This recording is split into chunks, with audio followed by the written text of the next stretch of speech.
बिस्मिल्लाहिर्रहमानिर्रहीम। अस्सलाम वालेकुम स्टूडेंट्स, मैं हूं हसन फरीद, आपका फिजिक्स टीचर। स्टूडेंट्स, आप लोग जानते हैं कि फर्स्ट ईयर का सिलेबस हम लोगों ने कंप्लीट कर लिया। आपको याद होगा कि फर्स्ट ईयर की बुक का लास्ट चैप्टर था चैप्टर नंबर 11। तो इसी वजह से अगर आप सेकेंड ईयर के फिजिक्स की बुक देखेंगे तो उसमें पहले चैप्टर को चैप्टर नंबर 12 का नाम दिया गया।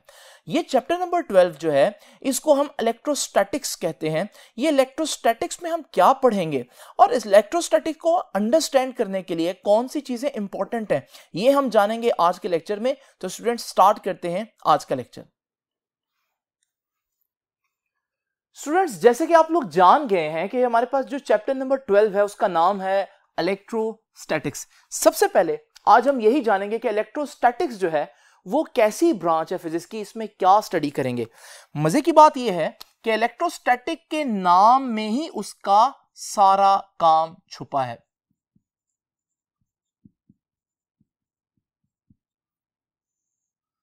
तो स्टूडेंट्स, आइए जरा देखते हैं कि इलेक्ट्रोस्टैटिक्स क्या होता है।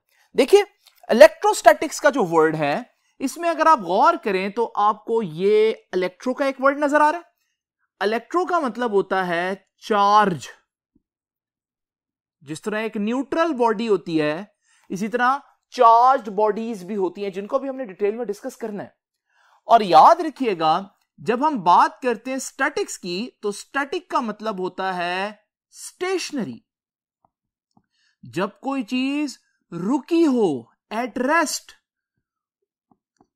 तो इसके नाम से ही पता चल रहा है कि हमारे पास इलेक्ट्रोस्टैटिक्स क्या होगा।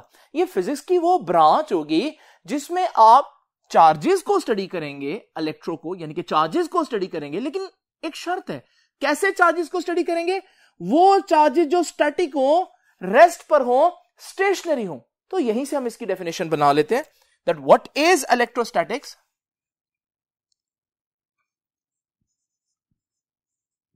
Branch of physics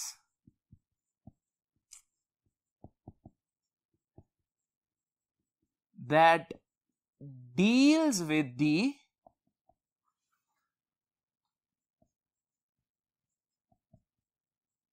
study of charges। लेकिन कैसे चार्जेस? At rest. तो याद रखिएगा, जब आप चार्जेस को, रुके हुए चार्जेस को स्टडी करेंगे तो फिर हम कहेंगे कि ये फिजिक्स की जो ब्रांच है ये कहलाएगी इलेक्ट्रोस्टैटिक्स। अब आप सोच रहे होंगे, इससे मिलती जुलती एक ऐसी ब्रांच होनी चाहिए जो चार्जेस को मोशन में पढ़े। अब मोशन को तो आपको मालूम है डायनामिक्स कहते हैं। अगर रुकी हुई चीज हो तो स्टैटिक कहते हैं, अगर चल रही हो तो डायनामिक्स कहते हैं। तो आप सोच रहे होंगे कि अगर हमारे पास एक इलेक्ट्रोस्टैटिक की ब्रांच है तो फिर हमारे इसी बुक के अंदर एक इलेक्ट्रोडायनेमिक ब्रांच भी होगी। लेकिन स्टूडेंट, जब आप अपनी बुक के कंटेंट्स पे देखते हैं तो आपको पहला चैप्टर तो इलेक्ट्रोस्टैटिक्स नजर आता है, लेकिन उसके बाद कोई भी चैप्टर आपको इलेक्ट्रोडायनेमिक्स के नाम से नजर नहीं आता। लेकिन अगर आप गौर से देखें तो इलेक्ट्रोस्टैटिक्स के साथ जो नीचे चैप्टर दिया हुआ है एक्चुअली में वो इलेक्ट्रोडायनामिक्स है, क्योंकि उसका नाम देखिए, करंट इलेक्ट्रिसिटी। और करंट क्या होता है? Flow of charge, movement of या मोशन ऑफ चार्ज। और मोशन ऑफ चार्ज को तो इलेक्ट्रोडायनामिक्स कहते हैं। तो एक्चुअली में ये जो इलेक्ट्रोस्टैटिक्स से निचला चैप्टर है ये इलेक्ट्रोडायनामिक्स है, लेकिन क्योंकि करंट उसका ज्यादा फेमस नेम है इसलिए उन्होंने करंट इलेक्ट्रिसिटी इसको नाम दे दिया। एक्चुअली में ये इलेक्ट्रोडायनामिक्स है। तो याद रखिएगा, आपने इलेक्ट्रोस्टैटिक भी पढ़ना है और आपने रुके हुए चार्जेस के साथ साथ मूव करते हुए चार्जेस को यानी कि इलेक्ट्रोडायनामिक्स भी पढ़ना है नेक्स्ट चैप्टर में। अभी हम इलेक्ट्रोस्टैटिक तक रहते हैं। स्टूडेंट्स, याद रखिएगा, आपकी डेफिनेशन में सबसे इंपॉर्टेंट वर्ड आया चार्जेस का। सबसे पहले आज का जो लेक्चर है वो इंट्रोडक्शन मैं इसलिए बना रहा हूं कि इस लेक्चर में हम सिर्फ सीखेंगे कि चार्जेस क्या होते हैं और उनकी कुछ इंतहाई इंपॉर्टेंट प्रॉपर्टीज जो पूरे चैप्टर में चलेंगी, इनफैक्ट पूरी बुक में आपके यूज होंगी, लेकिन वो कहीं अलहदा करके बुक ने दी नहीं है। इस वजह से लेक्चर के एंड तक मैं जितनी भी डिस्कशन करूंगा वो सारी चार्जेस के बारे में होगी। तो स्टूडेंट्स, आइए आगाज करते हैं सबसे पहले इसी बात से कि चार्ज होता क्या है। जब हम कहते हैं किसी बॉडी के ऊपर चार्ज है, तो ये चार्ज क्या होता है बेसिकली? याद रखिएगा, charge on a body is an intrinsic property. बड़ी ही इंपॉर्टेंट वर्ड बोल रहा हूं, दोबारा कह देता हूं जी, कि चार्ज जो है वो कैसी प्रॉपर्टी होती है? इंट्रिंसिक प्रॉपर्टी होती है। स्टूडेंट्स, ये इंट्रिंसिक प्रॉपर्टी क्या होती है? एक ऐसी प्रॉपर्टी जिसकी कोई बेसिक वजह मालूम ना हो, सिर्फ ये मालूम होता है हमें कि इलेक्ट्रॉन है ना, इस पर एक नेगेटिव चार्ज है, ये तो हमें मालूम है। अगर आपसे कोई पूछेगा इलेक्ट्रॉन पर चार्ज है या नहीं, तो आप फौरन जवाब देंगे electron is a charge body, इस पर नेगेटिव चार्ज होता है। लेकिन अगर आपसे कोई पूछे कि इलेक्ट्रॉन के ऊपर चार्ज क्यों होता है, इसका आंसर आप नहीं दे सकते। ये इलेक्ट्रॉन की एक इंट्रिंसिक प्रॉपर्टी है, उसकी अपनी एक प्रॉपर्टी है जिसकी वजह हमें नहीं मालूम। अगर आपको कोई कहे न्यूट्रॉन पे चार्ज होता या नहीं होता, तो आप लोगों ने 9th 10th में पढ़ा कि न्यूट्रॉन न्यूट्रल होता है, इसी लफ्ज से निकला न्यूट्रल से। लेकिन अगर कोई पूछे क्यों होता है, तो आप उसकी वजह नहीं बता सकते। प्रोटॉन पे पॉजिटिव चार्ज क्यों होता है, आप उसकी रीजन नहीं बता सकते। तो याद रखिएगा, जब हम कहते हैं कोई बॉडी चार्ज है, तो ये एक फैक्ट है, ये एक ट्रुथ है, लेकिन इसकी वजह हमें नहीं मालूम होती, इसलिए इसे हम बोलते हैं इंट्रिंसिक प्रॉपर्टी। आप सोच रहे होंगे शायद ये हमने पहली दफा कोई इंट्रिंसिक प्रॉपर्टी पढ़ी है। ऐसा नहीं है, पहले भी आपने एक इंट्रिंसिक प्रॉपर्टी पढ़ी है, लेकिन आपने उसको इंट्रिंसिक के नाम से जाना नहीं था, वो थी मैस। आपको मालूम है, हम कह सकते हैं कि फलां बॉडी के पास मैस है, लेकिन अगर आपसे कोई पूछे उसके पास ये मैस क्यों है, आप इसका जवाब नहीं दे सकते। आप कहेंगे भाई मैस तो होता है, यानी कि mass is an intrinsic property. लेकिन याद रखिएगा, ये जो हमारे पास चार्ज है, जो आज का हमारा आर्टिकल है, ये मैस से थोड़ा सा डिफरेंट है। कैसे? याद रखिएगा, दोनों एक बड़ी इंपॉर्टेंट प्रॉपर्टीज हैं, लेकिन याद रखिएगा बड़ी इंपॉर्टेंट बात, that mass can exist without charge,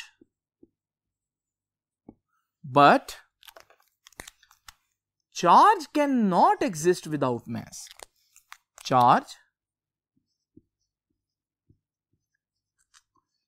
cannot exist without mass. मिसाल के तौर पर न्यूट्रॉन जो है, आपको मालूम है न्यूट्रॉन के ऊपर कोई चार्ज नहीं होता, लेकिन आप यह जानते हैं कि न्यूट्रॉन का मैस होता है। तो इसका मतलब न्यूट्रॉन एक ऐसी बॉडी है जिसका मैस है लेकिन चार्ज नहीं है, यानी कि मैस चार्ज के बगैर एग्जिस्ट कर सकता है।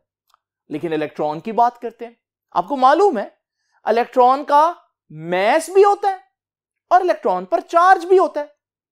इसका मतलब जब किसी चीज पर चार्ज हो तो फिर उसका मैस लाजमी होगा, तो चार्ज मैस के बगैर एग्जिस्ट ही नहीं कर सकता।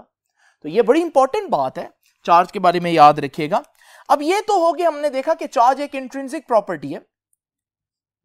याद रखिएगा, हम अपने काम को आसान करने के लिए जिस चार्ज को फोकस करेंगे वो चार्ज होगा एक पॉइंट चार्ज। आपको पता है मैथ्स में पॉइंट किसको बोलते हैं?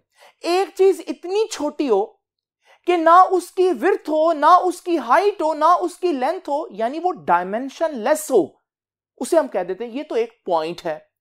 बिल्कुल इसी तरह से पॉइंट चार्ज क्या होगा? इतना छोटा हो चार्ज कि ना उसकी लेंथ हो, ना विड्थ हो, ना हाइट हो, तो हम उसको पॉइंट चार्ज कंसीडर करेंगे। याद रखिएगा, तो व्हाट इज पॉइंट चार्ज? आप कह सकते हैं आसान अल्फाज में, चार्ज ऑन ए पॉइंट, या आप ये भी कह सकते हैं डायमेंशनलेस चार्ज। डायमेंशनलेस चार्ज यानी कि एक ऐसा चार्ज जिसकी कोई डायमेंशन नहीं है, ना लेंथ है, ना विड्थ है, ना हाइट है। अच्छा, यहां पर एक कंफ्यूजन होती है बच्चों को कि असल में तो कोई पॉइंट चार्ज हो नहीं सकता, ये अप्रोक्सीमेशन में हम करते हैं, हमें ये सपोज करना पड़ता है इलेक्ट्रोस्टैटिक्स को स्टडी करने के लिए। याद रखिएगा समटाइम्स हमारे पास कोई चार्ज जो है वो बहुत छोटा नहीं होता, वो पॉइंट चार्ज नहीं है। फॉर एग्जांपल ये जो चार्ज मैं आपके सामने शो कर रहा हूं, ये तो बहुत बड़ा सफेयर है, क्या ये पॉइंट चार्ज है? नहीं। इसके साथ एक और चार्ज इमेजिन करें, क्या ये पॉइंट चार्ज है? हरगिज नहीं। लेकिन स्टूडेंट जरा इमेजिन करें, अगर मैं इन दोनों चार्जेस को इतना दूर लेकर जाऊं कि इनके दरमियान वाला डिस्टेंस इनके साइजेस से कई गुना बड़ा हो, तो जब ये इतनी दूरी पर चले जाएंगे तो ये दोनों चार्जेस अपने दरमियान वाले डिस्टेंस के हिसाब से अगर आप देखें इतने छोटे हैं कि मैं इनको पॉइंट कंसीडर कर सकता हूं इस केस के अंदर। यानी कि दर हकीकत अगर आप एक को देखते हैं तो वो पॉइंट जितना छोटा नहीं है, लेकिन अगर आप इस दोनों चार्जेस के केस को स्टडी करते हैं, ये इतने दूर हैं, इनके दरमियान का फासला इनके साइजेस के मुकाबले में इतना ज्यादा है कि हम इनको इतना छोटा इमेजिन कर सकते हैं कि हम कह दें भाई ये पॉइंट चार्जेस हैं। तो याद रखिएगा समटाइम्स जरूरी नहीं कि पॉइंट चार्ज हो, लेकिन हम ऐसी केस, ऐसा कंडीशन डिस्कस कर सकते हैं जिसके अंदर वो charge as a point appear हो रहा हो। तो याद रखिएगा ये बात कि पॉइंट चार्ज कब हो सकता है? When distance between charges is very large, बहुत ज्यादा हो, as compared to their sizes। अगर उनके दरमियान का फासला उनके साइज से बहुत ज्यादा हो तो फिर हम उनको पॉइंट चार्ज कंसीडर कर सकते हैं। ठीक है जी। Then they can be considered as point charges। तो हम उनको पॉइंट चार्जेस कंसीडर कर सकते हैं। ये तो हो गया स्टूडेंट्स हमारे पास पॉइंट चार्ज का इंट्रोडक्शन। आगे चल के आप एक और टर्म भी पढ़ेंगे, टेस्ट चार्ज। आमतौर पर पॉइंट चार्ज को भी हम टेस्ट चार्ज भी कह देते हैं, लेकिन मैं इसको मजीद आगे चलकर ही डिस्कस करूंगा। नाउ स्टूडेंट्स जरा तवज्जो से, ये बहुत इंपॉर्टेंट बात है कि हम देखेंगे what are the types of charges। Charges कितने किस्म के होते हैं? याद रखिएगा स्टूडेंट्स, एक शख्स का नाम जिसका नाम था बेंजामिन फ्रैंकलिन। ये जो बेंजामिन फ्रैंकलिन है, इसने पहली दफा डिस्कवर किया कि चार्जेस जो है ना वो नेचर वाइज दो तरह के होते हैं। उसने उनको पॉजिटिव और नेगेटिव का नाम दे दिया। याद रखिएगा स्टूडेंट्स, जब टाइप्स ऑफ चार्जेस की बात करनी है तो हम कहेंगे Benjamin Franklin divide charges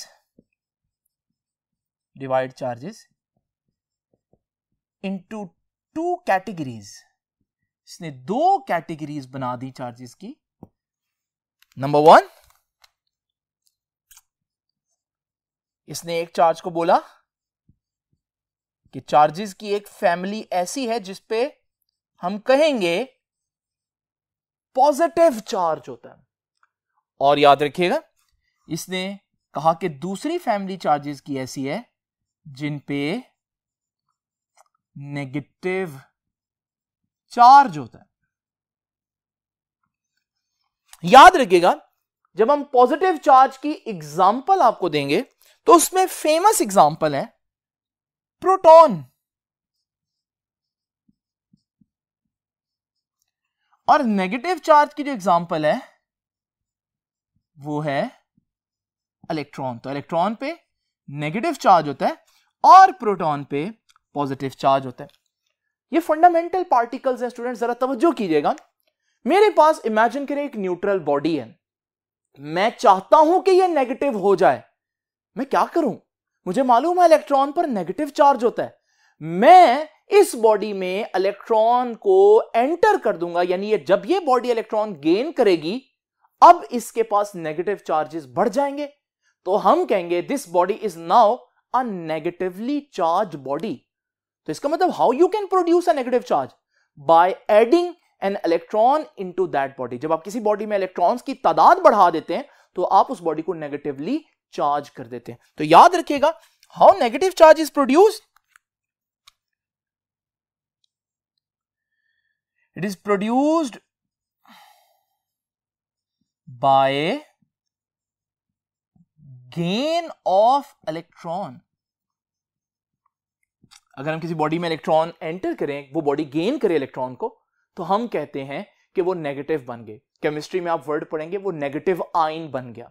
now जरा स्टूडेंट्स तवज्जो कीजिएगा, पॉजिटिव चार्ज। अब आप सोच रहे होंगे कि पॉजिटिव चार्ज फिर कैसे बनाएंगे। अगर सर कह रहे हैं कि नेगेटिव चार्ज बनाने के लिए इलेक्ट्रॉन एंटर कर दो, तो फिर पॉजिटिव चार्ज बनाने के लिए प्रोटॉन एंटर कर दो। लेकिन ऐसा नहीं होगा स्टूडेंट्स। उसकी वजह क्या है, इलेक्ट्रॉन फ्री होते हैं।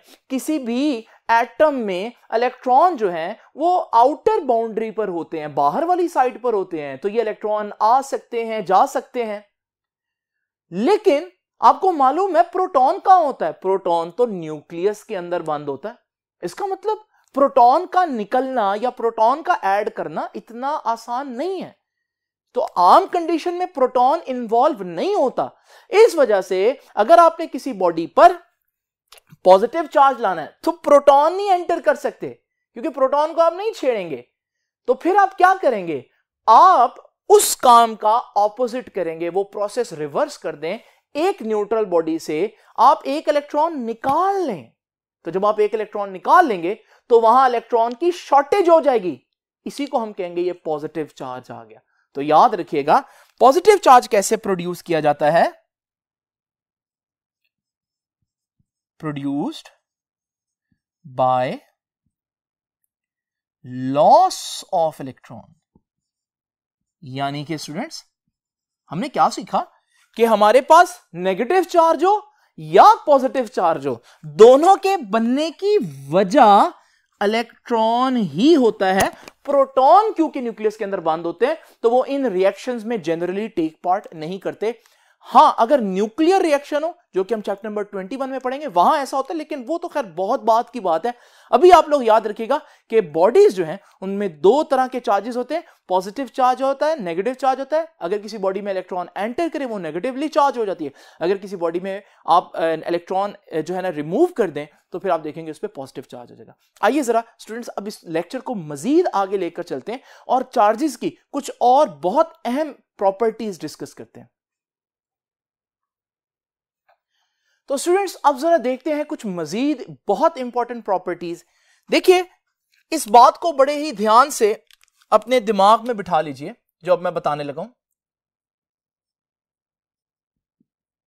There is one basic law of electrostatics. Electrostatics का एक बहुत इंपॉर्टेंट लॉ है। अच्छा, ये मुश्किल नहीं है, इंपॉर्टेंट है मगर मुश्किल नहीं है, क्योंकि आप 10th में भी इसको बहुत अच्छे से पढ़ के आए हैं। जरा तवज्जो कीजिएगा स्टूडेंट्स, वो बेसिक लॉ क्या कहता है। उसका पहला पॉइंट मैं आपको बता देता हूं। पहला पॉइंट कहता है like charges repel each other.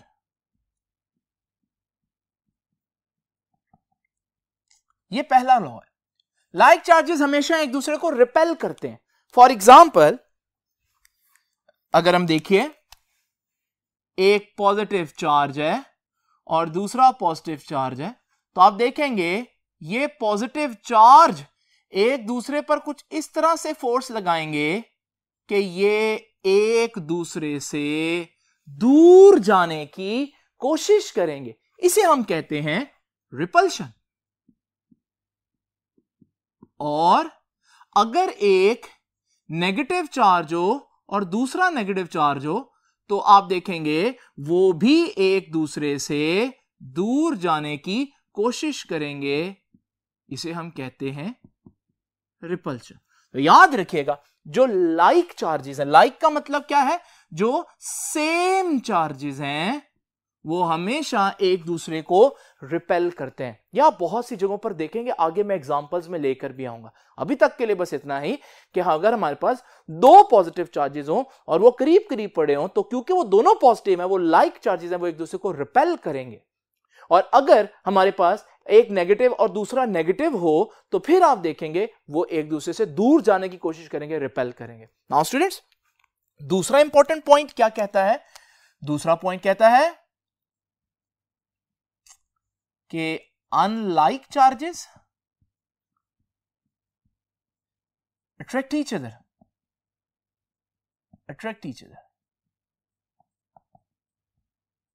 Unlike, अब अनलाइक का मतलब फिर क्या होगा?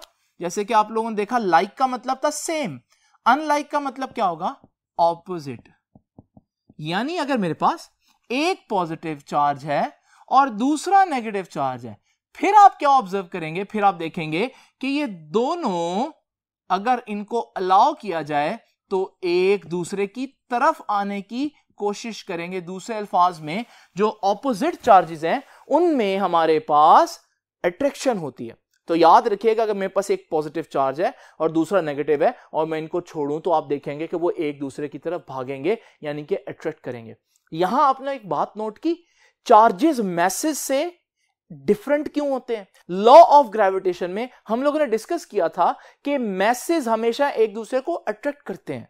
जमीन चांद को अट्रैक्ट करता है, सूरज जमीन को अट्रैक्ट कर रहा है, लेकिन मैसेज रिपेल नहीं कर सकते। मैं जमीन पर खड़ा हूं तो जमीन हमेशा मुझे अट्रैक्ट करेगी, ऐसा नहीं हो सकता कि जमीन मुझे रिपेल कर दे।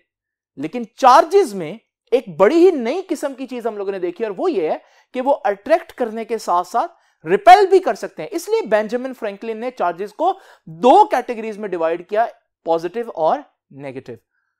आप सोच होंगे यहां ये बेसिक लॉ खत्म हो गया होगा। नहीं स्टूडेंट्स, एक बहुत इंपॉर्टेंट बात जो अक्सर बच्चे इग्नोर करते हैं, ये सबसे इंपॉर्टेंट है जी। मैं इसको अभी आपके सामने एक्सप्लेन करने लगा। हमने देखा लाइक चार्जेस का बिहेवियर, हमने देखा अनलाइक चार्जेस का बिहेवियर। एक इंपॉर्टेंट प्रॉपर्टी जो अक्सर हम इग्नोर कर देते हैं वो ये है कि अ चार्ज बॉडी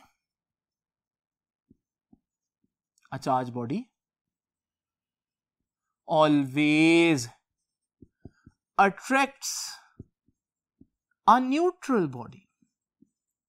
याद रखिएगा, एक चार्ज बॉडी अगर कोई न्यूट्रल बॉडी उसके करीब आ जाए तो वो उस चार्ज बॉडी को अट्रैक्ट करेगी। इट साउंड स्ट्रेंज, थोड़ा अजीब सा लगता है कि यार ये कैसे हो सकता है।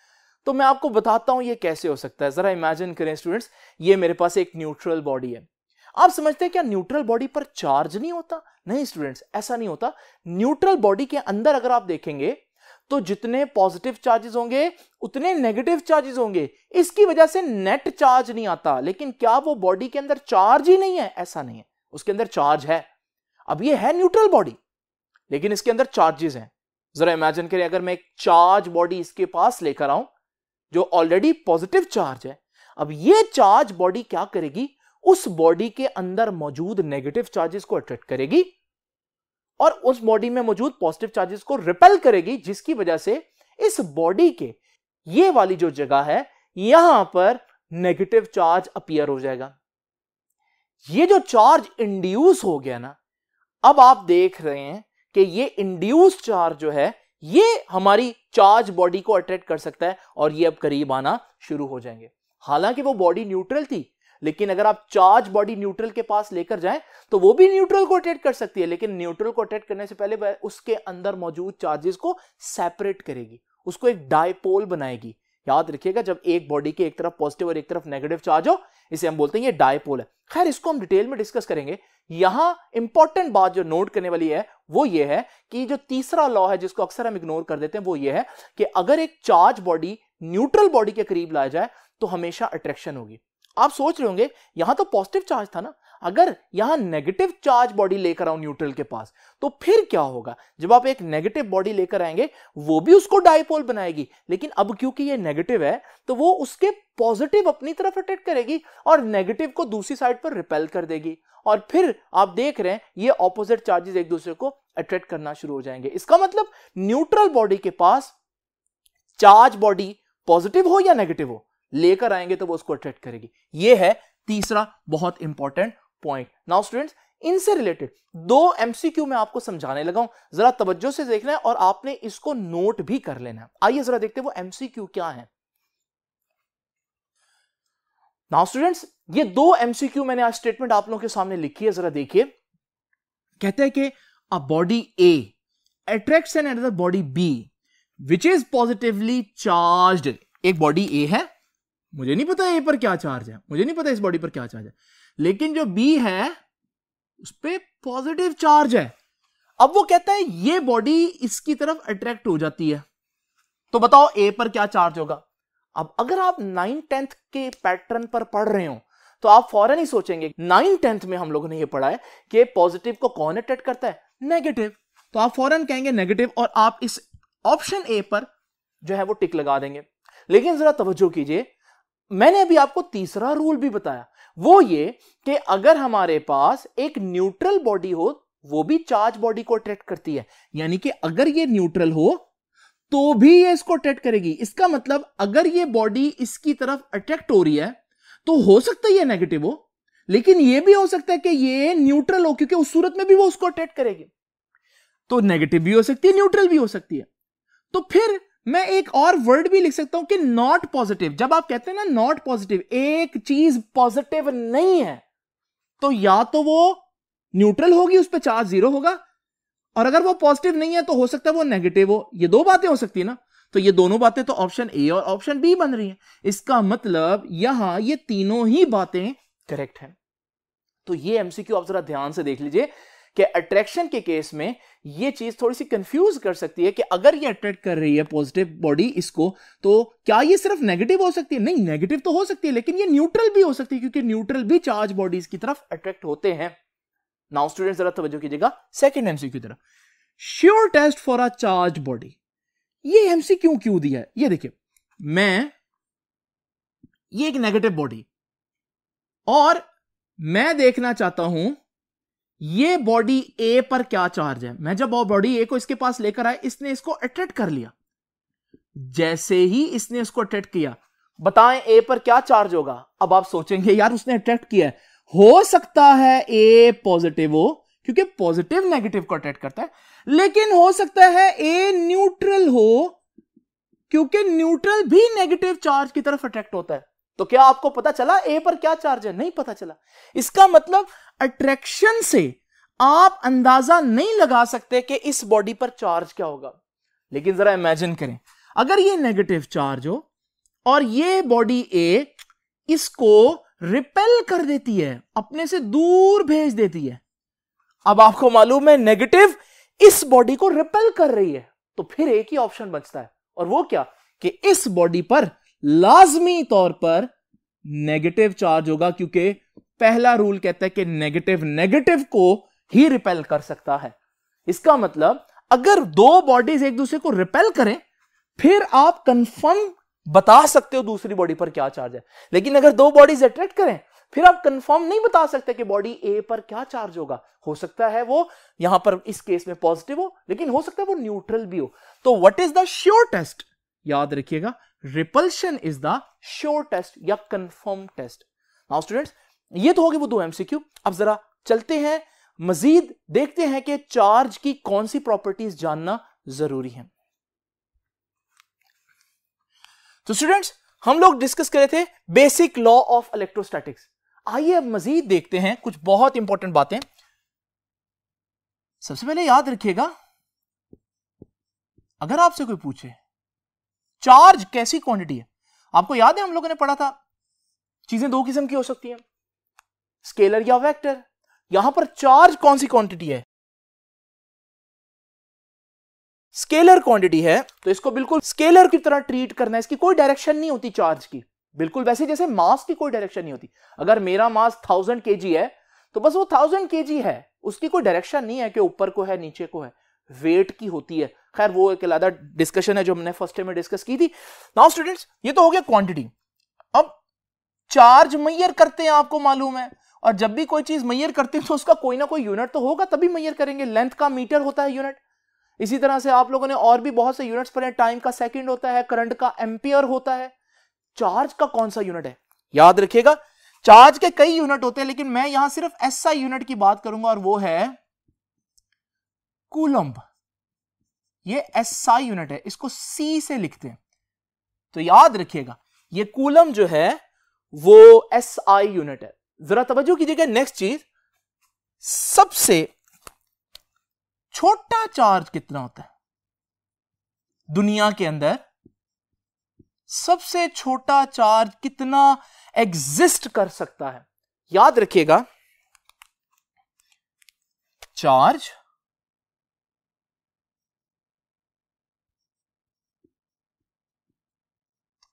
on an electron or proton is the smallest charge in the universe.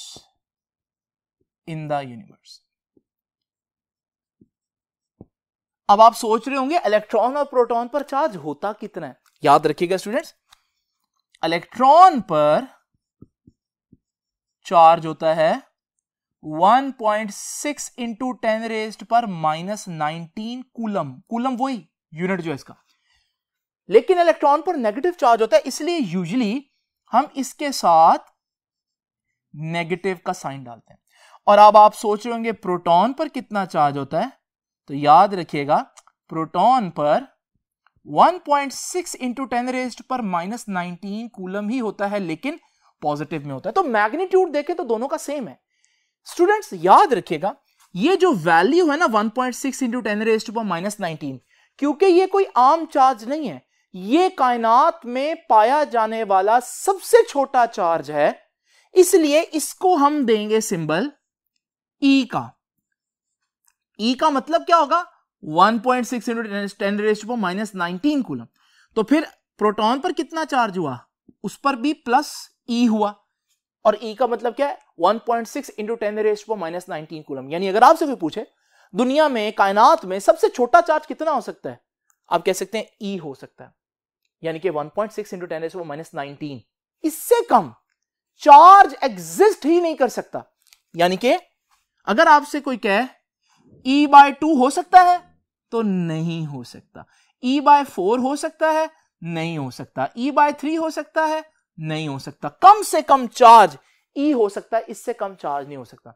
लेकिन अगर आप में से कुछ बच्चे जानते हैं जो शायद रिपीट कर रहे हैं, तो वो ये क्वेश्चन उठा सकते हैं कि सर जब हम चैप्टर नंबर 21 पढ़ेंगे, उसके बिल्कुल आपकी बुक का जो आखिरी पेज है उसमें जब आप क्वार्क्स को स्टडी करते हैं, तो क्वार्क्स के साइड पर टेबल में उनके जो चार्जेस हैं वो तो ई की भी फ्रैक्शन बन रही है, तो ये बात फिर गलत नहीं होगी। ये स्टूडेंट्स ये बात गलत नहीं होती। वहां वो चार्ज क्या रिप्रेजेंट कर रहा है ये डिस्कशन मैं वहीं पर ही करूंगा, लेकिन अभी तक आप लोगों ने याद रखना है कि सबसे छोटा चार्ज जो इंडिपेंडेंट एग्जिस्ट कर सकता है, जो कायनात में आपको अकेला मिल सकता है, वो ये है। क्वार्क्स आपको अकेले मिल नहीं सकते। बेसिकली वहां पर कंफ्यूजन ये है कि वहां पर जो E/2 या E/3 लिखा होगा वो हमारे पास कभी भी आपको अकेला एक क्वार्क मिल नहीं सकता। तो इंडिपेंडेंट सबसे छोटा चार्ज यही है। नाउ स्टूडेंट्स ये तो हो गया स्मॉलेस्ट चार्ज।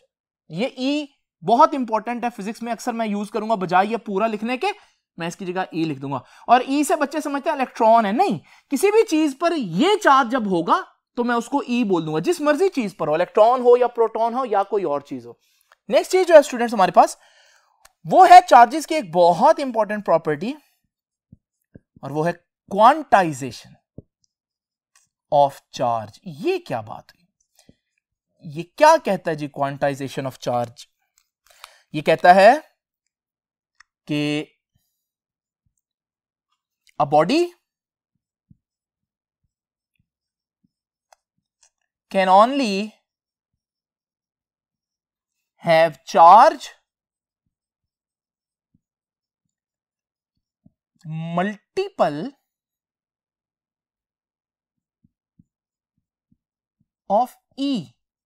ये जो E मैंने अभी बताया, वो कहता है कि किसी बॉडी पर जो चार्ज है ना वो इस वैल्यू यानी कि E का मल्टीपल होगा। मतलब क्या है, यानी कि या तो वो एक ई का चार्ज होगा, या उसका डबल होगा, या ट्रिपल होगा, या 4 टाइम्स या 5 टाइम्स।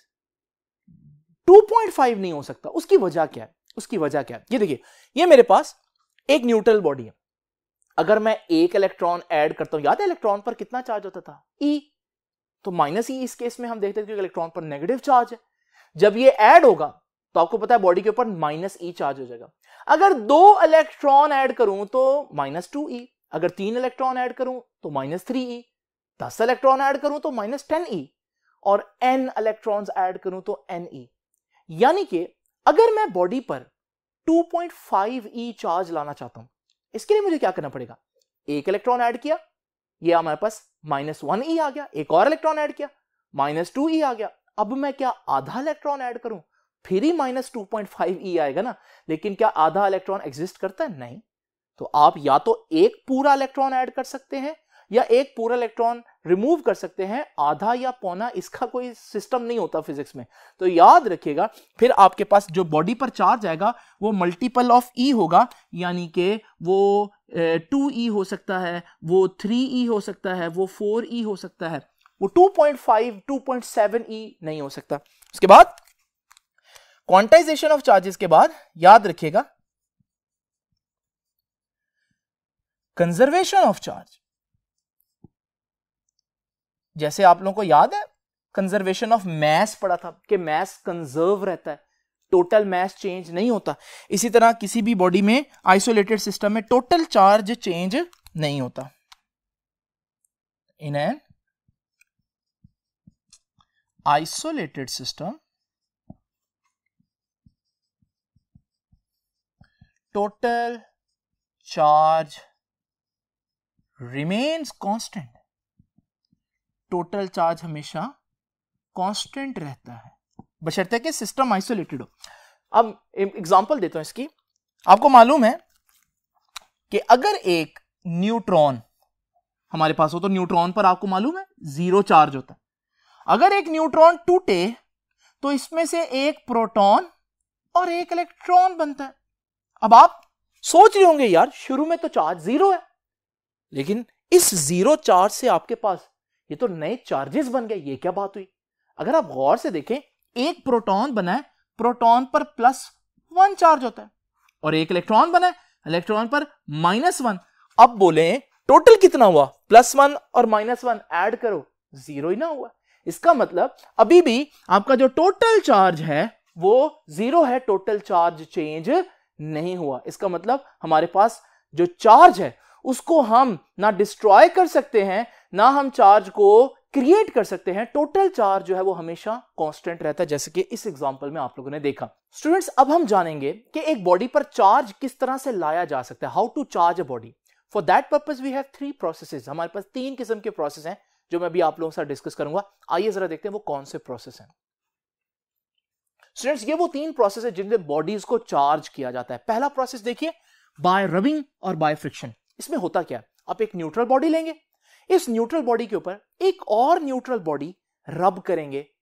फ्रिक्शन की वजह से एक बॉडी इलेक्ट्रॉन लूज करेगी और दूसरी उसी इलेक्ट्रॉन को गेन कर लेगी। जिस बॉडी ने इलेक्ट्रॉन लूज किए उस पर पॉजिटिव चार्ज आ जाएगा, ये हमने पहले पढ़ा, और जो इलेक्ट्रॉन गेन करेगी उस पर नेगेटिव चार्ज आ जाएगा। और आप लोगों ने देखा दोनों बॉडीज चार्ज हो गए, लेकिन किस प्रोसेस के जरिए? रब करने की वजह से, फ्रिक्शन की वजह से। तो स्टूडेंट्स याद रखिएगा, आप इससे एक एक्सपेरिमेंट भी कर सकते हैं। आप 2 बैलून्स लें और दोनों पर एक जैसा कपड़ा जो है वो रब करें, तो आप देखेंगे दोनों बैलून्स पर एक जैसा चार्ज आ जाएगा। इन दोनों बैलून्स को जब आप एक साथ रखेंगे तो आप देखेंगे वो एक दूसरे को रिपेल करेंगे, क्योंकि हम पढ़ चुके हैं कि हमारे पास सेम चार्ज बॉडीज जो होती हैं वो एक दूसरे को रिपेल करती हैं। ये हो गया हमारे पास बाय रबिंग और बाय फ्रिक्शन। याद रखिएगा, इसमें हम लोग क्या करते हैं, 2 neutral bodies are brought into contact. 2 neutral bodies को आपस में चार्ज किया जाता है रब करके। अच्छा, दूसरा मेथड देखते हैं। दूसरा मेथड है बाय कंडक्शन। इसमें क्या होता है, इमेजिन करें ये मेरे पास एक न्यूट्रल बॉडी है। अब मैं क्या करूंगा, मैं एक चार्ज बॉडी लूंगा। आप सोचेंगे इसको कैसे चार्ज किया होगा? इसको हो सकता है मैंने वही रब करके फ्रिक्शन के जरिए चार्ज किया। बहरहाल मेरे पास एक चार्ज बॉडी होगी और मैं इस चार्ज बॉडी को न्यूट्रल बॉडी से टच कर दूंगा, जिसकी वजह से कुछ चार्ज जो है वो इसमें से ट्रांसफर होकर न्यूट्रल बॉडी में चला जाएगा और अब आप देखेंगे न्यूट्रल बॉडी फिर से चार्ज हो गई है। इस प्रोसेस को बोलते हैं कंडक्शन के जरिए चार्ज हुई है। तो याद रखिएगा, कंडक्शन में आप क्या करते हैं, कंडक्शन में अ charge body is brought in contact, contact में लाई जाती है किसके साथ, in contact with a neutral body. ये फर्क है, पहले दो न्यूट्रल बॉडीज इन्वॉल्व थी, अब एक चार्ज बॉडी है और एक न्यूट्रल बॉडी है और वो दोनों आपस में कॉन्टैक्ट कर रही हैं, जिसकी वजह से एक दूसरे पर न्यू चार्ज बॉडी का जो चार्ज है वो न्यूट्रल बॉडी के ऊपर आ रहा है। इसकी एग्जांपल अगर आप लोगों ने देखनी हो तो ये देखें, ये मेरे पास एक कोक का कैन है जो कि चार्ज है। जब आप इसके ऊपर ये डॉल जो है रखते हैं तो आप देखेंगे कि ये जो डॉल है इसके ऊपर भी वही चार्ज आ जाएगा। जब इसके सारे बालों पर वही चार्ज आ जाएगा, सपोज करें पॉजिटिव, तो आप देखेंगे ये जो सारे बाल हैं एक दूसरे को रिपेल करने की वजह से इस तरह से आपको दिखेंगे। ये बता रहा है कि डॉल जो है उसने वो पॉजिटिव चार्ज कहां से लिया है, वो कोक के चार्ज्ड कैन से लिया। तो इस तरह से अगर हमारे पास एक चार्ज बॉडी हो तो उससे आप एक न्यूट्रल बॉडी को टच करके उसमें चार्ज लेकर आ सकते हैं। बिल्कुल इसी तरह से आगे चल के आप लोग पढ़ेंगे कि जब हमने एक कैपेसिटर को चार्ज करना हो तो कैपेसिटर की प्लेट्स के साथ हम बैटरी को अटैच करते हैं। तो यहां पर भी हम बैटरी के पॉजिटिव और नेगेटिव से अटैच करके कैपेसिटर को चार्ज कर रहे हैं। ये भी कैपेसिटर की चार्जिंग है बाय कंडक्शन। तो आप लोगों ने देखा कि कंडक्शन और रबिंग में फर्क है, उसमें दोनों न्यूट्रल बॉडीज होती हैं, इसमें एक चार्ज और एक न्यूट्रल। अब इंडक्शन क्या होता है, इंडक्शन में भी एक चार्ज बॉडी होती है, एक न्यूट्रल होती है, लेकिन ये कॉन्टैक्ट में नहीं आती। फॉर एग्जांपल ये देखिए, मेरे पास एक न्यूट्रल बॉडी है और आपको मालूम है ये न्यूट्रल है, इसका ये मतलब नहीं इसके अंदर चार्जेस नहीं है, इसका मतलब है कि इसमें जितने पॉजिटिव है उतने नेगेटिव चार्जेस हैं। अब आप क्या करते हैं, आप इसके करीब एक चार्ज बॉडी लेकर आते हैं। वो चार्ज बॉडी सपोज करें पॉजिटिवली चार्ज है, वो पॉजिटिवली चार्ज उस बॉडी के अंदर नेगेटिव चार्जेस को अपनी तरफ अट्रैक्ट कर लेगी, तो बॉडी के इस सिरे पर नेगेटिव चार्ज आ जाएगा और रिपल्शन की वजह से बॉडी के दूसरे सिरे पर जो है वो पॉजिटिव चार्ज आ जाएगा। तो स्टूडेंट्स यहां पर भी आपने बॉडी को चार्ज कर दिया, लेकिन body as a whole neutral है, क्योंकि चार्जेस ट्रांसफर नहीं हुए, सिर्फ दूर से ही चार्जेस को आपने सेपरेट कर दिया, यानी कि बॉडी को आपने पोलराइज कर दिया। ये पोलराइजेशन को हमने डिटेल में डिस्कस करना है, इसलिए इसको बाद में हम देखेंगे, लेकिन आपने बहरहाल बॉडी को किसी हद तक चार्ज कर दिया। ये जो हमारे पास प्रोसेस है ये है बाय इंडक्शन। इसमें क्या होता है, इसमें अ charge body is brought in contact, नहीं इज ब्रॉट नियर, बस करीब लेकर आएंगे, टू ए न्यूट्रल बॉडी। तो स्टूडेंट्स आप लोगों ने देखा कि ये तीनों प्रोसेस जो हैं वो चार्जिंग के लिए यूज होते हैं। अब इंडक्शन के एक्सपेरिमेंट में आप लोगों को बता देता हूं, आप लोग क्या करें, एक पीवीसी पाइप को पहले तो आप रब करके पीवीसी पाइप को चार्ज कर लें। अब होगा क्या, अगर आप इस पीवीसी पाइप के सामने एक कोक का कैन रखें, आप टच नहीं भी करेंगे तो आप देखेंगे कोक का कैन जो है वो इस पीवीसी पाइप की तरफ भागेगा। ये कोक के कैन के ऊपर चार्ज कहां से आ गया, हालांकि तो वो न्यूट्रल था, उसकी रीजन ये इंडक्शन का प्रोसेस है। आप कोक के कैन के अलावा अगर आप वाटर की एक स्ट्रीम के साथ ये पाइप करीब लेकर आए तो आप देखेंगे वाटर की स्ट्रीम भी इसकी तरफ अट्रैक्ट होगी, और आप कोई और एक्सपेरिमेंट भी करेंगे तो आप देखेंगे पीवीसी पाइप की तरफ वो चीज अट्रैक्ट होगी। ये सारे एक्सपेरिमेंट जो मैं आप लोगों को बता रहा हूं, इसमें जो प्रोसेस है चार्जिंग का, जो दूसरी न्यूट्रल बॉडी को चार्ज कर रहा है, वो है इंडक्शन। स्टूडेंट्स ये था हमारा आज का लेक्चर। आप लोगों ने देखा कि मैंने अभी तक कूलम्स लॉ स्टार्ट नहीं किया, जो कि एक्चुअली आपका पहला लेक्चर बनता है। मैंने कोशिश की है कि पहले इलेक्ट्रोस्टैटिक्स पढ़ने से हम क्यों ना एक दफा चार्जेस की सारी इंफॉर्मेशन पढ़ लें, बजाय इसके कि हम इसको डिफरेंट जगहों पर पढ़ें। हमने इसी सारी इंफॉर्मेशन को एक ही वक्त में आपको बता दिया। इसको आप अच्छी तरह से देखें, अगर नहीं समझ में आता दोबारा लेक्चर देखें, लिख लें इन सारी चीज को, नोट्स बना लीजिए। आपसे मुलाकात होगी अब इंशाल्लाह नेक्स्ट लेक्चर में। तब तक के लिए अल्लाह हाफिज।